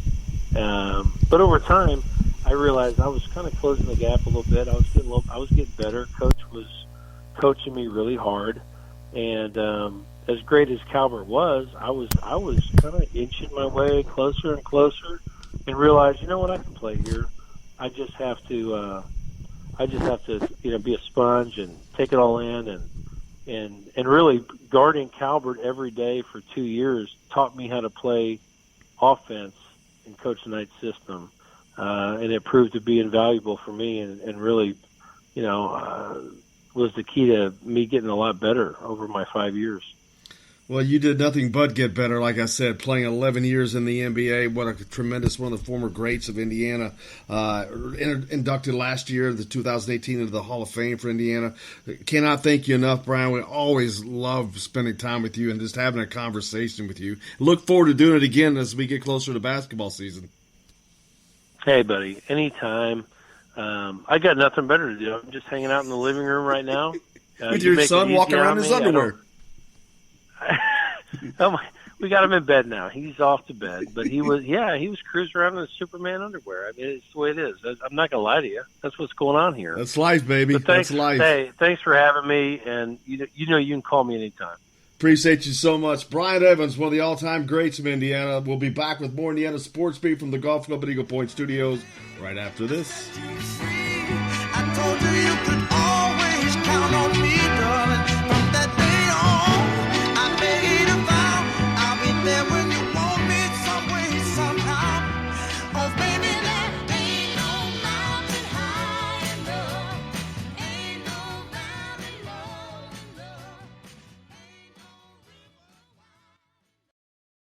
Hello, everybody. Jim Coyle from Indiana Sports Beat. When I'm not covering the Hoosiers, you can find me at Bubba's 33 in Clarksville, located on the northeast corner of I-65 at Veterans Parkway. Bubba's 33 has hand-tossed pizzas, bold burgers, and ice-cold beer from a select list of local craft brewers. An incredible food selection, all made fresh daily. Whether you're meeting the team for that post-win meal in the family dining area or meeting friends for happy hour to watch the game on one of Bubba's 50 TVs. Bubba's 33 in Clarksville. pizza, burgers, beer. We all want a winning smile for those championship photos, and that's exactly what you will get at Reynolds Family Dentistry in Sellersburg. Reynolds Family Dentistry has been serving the dental needs of Hoosier families for over 30 years. Let Doctors Roger and Jay Reynolds take care of your family. Just off of I-65 at 809 South Indiana Avenue in Sellersburg. Call 812-246-3368. That's Reynolds Family Dentistry, 812-246-3368.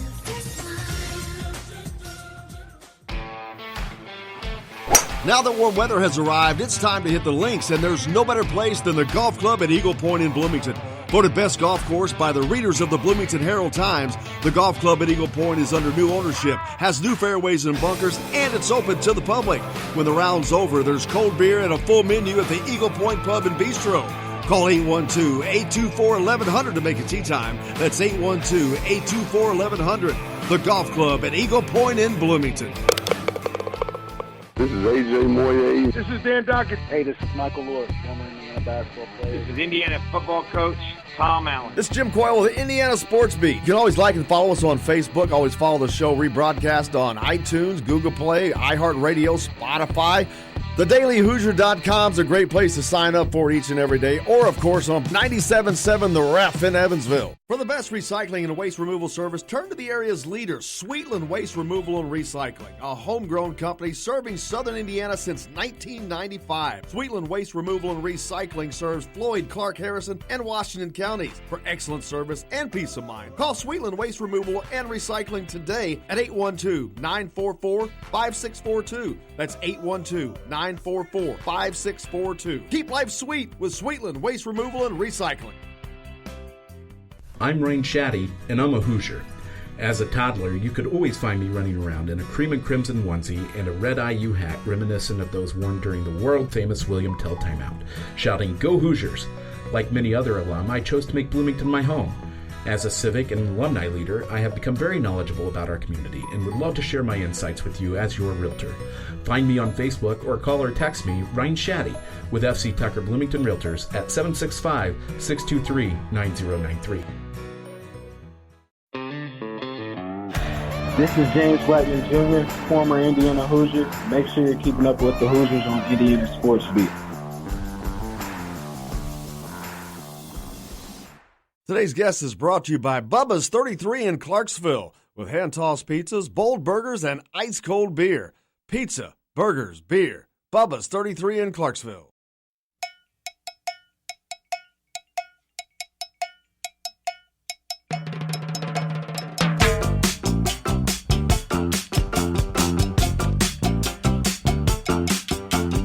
All my friends, yellow rider. Welcome back to Indiana Sports Beat, of course, coming to you from the golf club at Eagle Point Studios, and now with one of our absolute most favorite guests, the most colorful, Chronic Hoosier. Chronic, thank you, sir, as always. Appreciate you. How are things going? Things are going. We are officially in the 2019-2020 school year here in Bloomington, so it's always good to get everything back rolling. Athletics got the first win under their belt with IU women's soccer's home win here just last weekend. And a full slate of activities on the schedule for this upcoming weekend. So I'm pretty stoked about it, man. It's here. Yeah, you got volleyball opens their season. Their first official game in Wilkinson Hall on Friday. Actually, 2 games on Friday. I think you got soccer this week. Oh, a great soccer lineup this weekend with the men. UCLA's in town, Pitt's in town, Northwestern. Just great matchups there.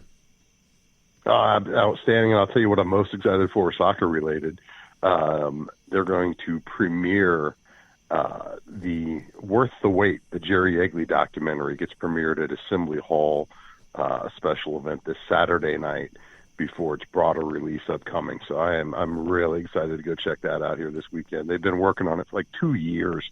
I mean, just getting all the former players and just all the lives that Coach Yeagley touched together.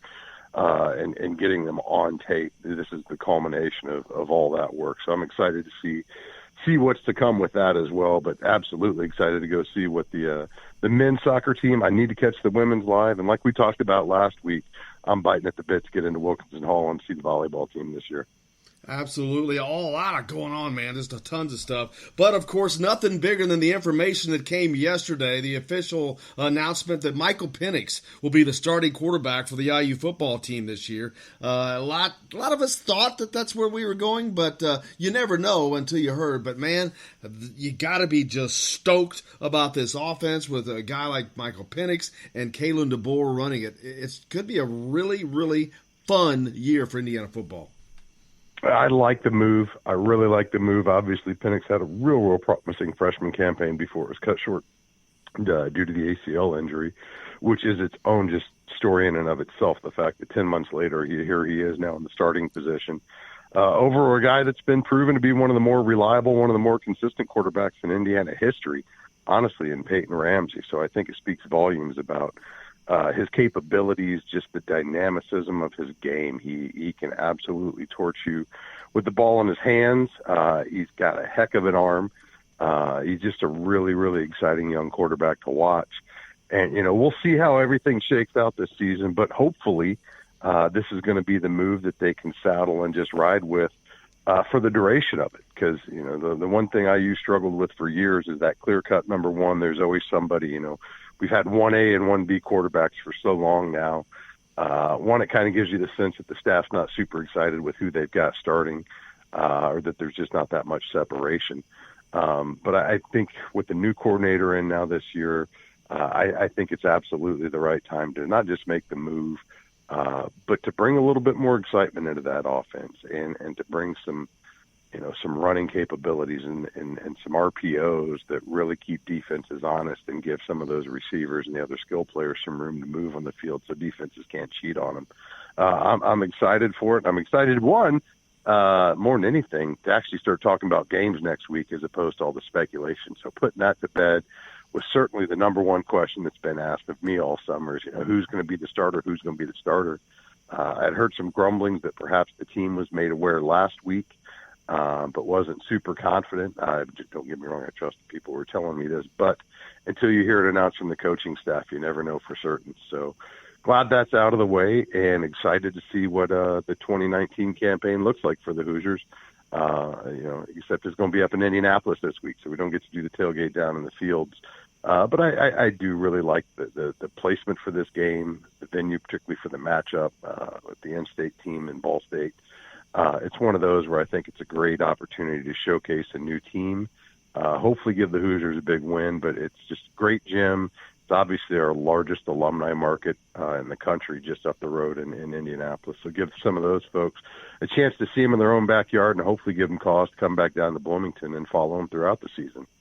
Yeah, and they were up in Indianapolis for a walkthrough practice up at Lucas Oil Stadium last week, at the end of last week. And I got to tell you, we see it all the time in different ways, but the absolute coolest scholarship award presentation I've ever seen with Pat McAfee booming down like the voice of God over the Lucas Oil floor.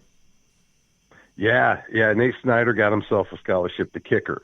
I tweeted it out after I saw that. I was kind of late getting to it, but when I finally did see it later that afternoon, I've got a soft spot, man. I love me some scholarship videos, and I absolutely love everything specialist related. Those are some of the funniest guys you will ever meet in the locker room. Really smart, really witty kids, some really hard workers, but often guys that kind of go under the radar. And the only time we generally notice the specialist is when there's been, some incident on the field where things went haywire on them, which is going to be, in the lowest percentage of the plays, which is unfortunate because those guys put in so much work. But part of that territory means usually those guys are paying their own way. They're putting in all the work of all the scholarship athletes, all the starters, and yet they're still having to foot the bill for their schools. So whenever you see, I always love seeing anybody get their hard work rewarded with a scholarship. And it's not just the players, it's the whole families that really are affected by these decisions. But when you see it go to a kid who often is in a position where he's not going to have a scholarship available, it's just absolutely awesome. And then you throw in the fact he's an in-state kid as well. And it's the coolest thing in the world. And the way they did it in Lucas Oil with Pat McAfee on the big screen, watching the video, you could tell it kind of caught everybody by surprise. But one of my favorite parts about those videos is when you see the teammates absolutely rally around them. they feel it. They know exactly what that means, both to the player as well as his family, and to see them really support. It's just one of those special moments. Absolutely love it. Like I said, this one kind of rolled everything I love all up in one video. So awesome way to start the season. Hopefully keep everybody pretty amped coming into this weekend's game at Lucas Oil. Yeah, it'd be a cool environment. Coach Allen mentioned yesterday at his presser that it's not an environment they played in since he's been there, so it'll be something different, kind of fun. It's an away game, so it's not we're not losing. Indiana's not losing a home game over that. But it does bring up a question. There was some chatter last week, which it really wasn't a story; it was a non-story. But in regards to Indiana and Purdue having considered at one point just looking at potentially moving this series to Indianapolis as something different, and the large part of the Indiana fans were absolutely against it, but Tom Brew wrote a story about it where he was for it, and he got a lot of negative feedback. But the only one thing is that it is on a weekend where the students are not in town. It's always on the Thanksgiving weekend. Is there any credence to that, to moving it to if they're going to have it on that weekend, but they can't do it at Lucas Oil because of the high school football playoff? So there's not a lot you could do other than move the date. The origin of the story seemed to be Purdue president Mitch Daniels and athletic director, Bobinski, had floated the idea. They had indicated they'd been in contact with Indiana about the possibility of having the series up there, if not full-time, on a rotating basis at least. And, count me among those that's not really thrilled with that idea. Well, I have no problem whatsoever. And like I said, I think the Ball State matchup is an ideal opportunity to showcase the teams up in Lucas Oil and Indianapolis. It's one of those where I feel like this is more of a one-off type thing. If they wanted to make a trip up there every 2-3 years, kind of randomly, maybe specifically for some of these in-state games, I don't really have a problem with that. Because, again, it is taking your product to the largest, to your biggest market. And honestly, what's the crown jewel of the Indiana football stadiums? It's a remarkable facility. I'd love to see them open the roof, unlike the Colts. And actually make use of those hundreds of millions of taxpayer dollars and let some of the light in. But the idea of using it for the bucket game just it rubbed me the wrong way. It seemed like Indiana administration was really cool to it as well. Fred Glass very adeptly came out the next day and kind of swatted any of that talk down. And kudos to Fred for that, because honestly, as you mentioned, they've already taken so much of the juice out of the bucket game by moving it to the last slot of the regular season. It always falls on Thanksgiving weekend when the students are mostly gone. Indiana and Purdue do enjoy a pretty sizable amount of in-state students. That said, though, too, man, most of them don't live, a short drive from campus. They're spread out all over the state. It's a holiday weekend.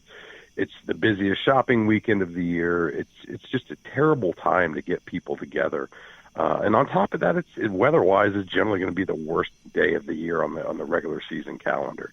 So I've been opposed to that move since it was announced. The series had been buoyed by the fact that there's been bowl eligibility on the line for a decent amount of the times that these guys have played on this particular date. But generally speaking, I'm not a huge fan of it, and I would really have a problem if they went ahead and took it a step even further and moved it off campus. I mean, this is one of the great rivalries in all of college sport, not just particularly the football, but all the way across the board. I mean, this is a blood rivalry. This is as intense as it gets, short of maybe Indiana-Kentucky basketball. For both schools, obviously, Purdue has their inferiority complex with Indiana that they make a point to keep everybody apprised of every single time they get together, no matter what sport or who they're playing. But it's I can joke all I want, but it doesn't discount the fact that the rivalry still means an awful lot to both schools. And I think it's a disservice to have it at a time when the students can't participate in it. And I think it would be an even graver disservice to the rivalry if they were to move it to a neutral site. Even if they were able to put a couple more butts in the seats because it's in an enclosed stadium in Indiana's biggest city, I've participated in too many of these games over my lifetime where they've been held on campus, often when the weather was far better than what we get at the end of November. And those are absolutely the memories you hang on to a lifetime, both as a student and then later as an alum, as a fan. It's just what college sports is all about. So to take the campus element out of it, the home field advantage out of it, I just, again, I think it would be a tremendous disservice to the rivalry, and it honestly makes me question what some of those leaders up north were thinking when they even proposed it. Because to me, it shows me that you're less interested in mentoring and guiding your program than you are just chasing a quick buck or going after the latest gimmick that makes sense in your mind. So, kudos again to Fred Glass for keeping it on campus where the series rightfully belongs. And where I was thinking we will stay for quite some time. Big news in basketball as well since the last time we've spoken. The assistant coach position has been filled, not only filled, but filled by a former Hoosier, Mike Roberts, former player, former Terre Haute native. So that's being pretty warmly received by most Hoosier fans. I would hope so. I'll tell you what, man, if there's not many things that people were saying about the next IU basketball coach as they separated with Tom Crean as far as what this guy needs to do in order to get the program back on track. I mean, everybody. We began with start recruiting and keeping the best players in the state and putting Indiana alums on your staff. It's something that's echoed far and wide for far too long. And you'd be hard-pressed to find something that's on that short list of what this guy's supposed to do that Archie hasn't already done. I mean, he's landed a boatload of Indiana All-Stars right now, back-to-back Indiana Mr. Basketballs, with a good chance that he could have a third consecutive for the first time in program history if Galloway or Leal find themselves wearing the crown at the end of the year. And then to go, I thought Ed Schilling was a great hire when he first came in, deep Indiana connections going back a long time, just wasn't an alum. I'm not sure how much that truly matters, but it matters to enough people. And I know enough coaches that give a little more credence to that as well. So to see him bring in a guy like Mike Roberts, who not just is the alum just for the sake of being an alum, he's also an assistant coach who's shown, who's proven proficient in developing big men. And with some of the challenges that this roster is going to face, trying to fit everybody in place and get everybody up to speed and really maximizing the potential of that front court, I think it's a tremendous hire all the way across the board. I'm really excited to see Mike and his family back in Bloomington here soon. The thing that amazes me is that Indiana has not had 3 Mr. Basketballs in a row before. To me, that floors me because back in the heyday of Bob Knight, when he got basically anybody he wanted. So it really surprises me that hasn't happened, and actually more than once. It was, these guys are human just like every other recruit, and probably if you're a rising senior looking at a roster that's got a freshman and a sophomore that were already the best in the state, there's probably going to be some overlap for playing time. So maybe that makes the Indiana a little less attractive playing spot for some of these guys. I don't know. But it's remarkable that it's never happened, and every bit as remarkable that Archie, just in year 3, has got the Hoosiers in that position already, having landed Romeo and now Trace Jackson Davis. So it's a testament to him articulating the plan from day one, and as best we can tell, at least as far as how he's going to build it, doing everything he said exactly as he said he was going to do it. So I'm pretty excited about that. And obviously the results on the floor are going to have to catch up with what that expectation is. But I think most reasonable minds would agree it was going to take a little bit of time to put together. So a lot remains to be seen whether or not, he's going to be able to get that ready this season. But I think Mike Roberts is a great addition when you're looking at, bringing in the Trace Jackson Davis and trying to get him up to Big Ten speed, kind of reacclimating Joey Brunk for what they're trying to run down here. We've yet to see a season with Deron Davis fully healthy from end to end. And he certainly looks like he's trimmed down quite a bit this offseason. I forget where I saw just a picture of him last week. Big man's looking svelte.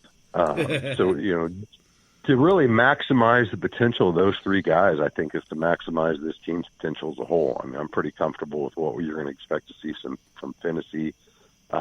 Certainly some questions as far as Devontae's effectiveness as the number 1 shooting option on the floor. But at the end of the day, this is an offense that has absolutely relied on dumping the ball down in the post and getting things rolling from there, both inside and out, and really getting somebody that can work with these guys and enable them to do the things they're trying to do, both in low post moves. I'd love to see them integrate some more pick and pop We've got a lot of guys who have some really good feet for being big men, and letting them get some small motion created inside the paint. I think it just makes this offense more dynamic. I think it's going to make it more difficult to guard. And it's one thing to sit there and tell these guys what you're trying to get them to do. It's an entirely different beast when you have not just the frame but the experience playing that exact position and really going out there and demonstrating it with them. And that's one of the benefits of some of these younger coaches is they still don't have any problem lacing them up and going out there and really banging bodies against them. So I'd love to see a young guy. And Mike Roberts, there's few guys that you're going to meet who have come in as a walk-on for Bob Knight. Or I'm sorry, not for Bob Knight, it's Mike Davis. Just walk onto the program, earn a scholarship, and then progress the way he has an assistant coach. I just think it's a great hire across the board. Not to mention, shout out to Johnny Jagger. Speaking of those alums that come in as walk-ons, just announced as a graduate manager for this season as well. So moves like Jagger will continue on the sideline this season. You talk about one of those guys that absolutely loves to lace them up in practice and give all those scholarship boys hell. Johnny will get up in your grill and defend you like his life depends on it, even when it's just open gym. So love to have that mentality sticking around the bench. Around the boys transitioning into the new season. It's just one more familiar face providing that continuity from last year into this. And I think that's absolutely just as important as far as, developing and building the program health is just that continuity from season to season. So love to see those faces stay in the gym. Absolutely. Chronic, can't ever thank you enough, man. We appreciate your visit as always and look forward to it. Can't wait to be talking about those Hoosier wins here this time next week. We'll see you then, man. Yes, sir. Have a great one. Chronic Hoosier, always love having him on. That's going to wrap it up for us today. Before I forget, Chronic Hoosiers, Mind Your Banners just dropped yesterday, so him with Zach Osterman. So check that out where you can find it. But thanks a lot to Brian Evans for being on the program. Thanks to Jake for everything. That's going to wrap it up. I'm Jim Coyle, and I will see you on the radio. Still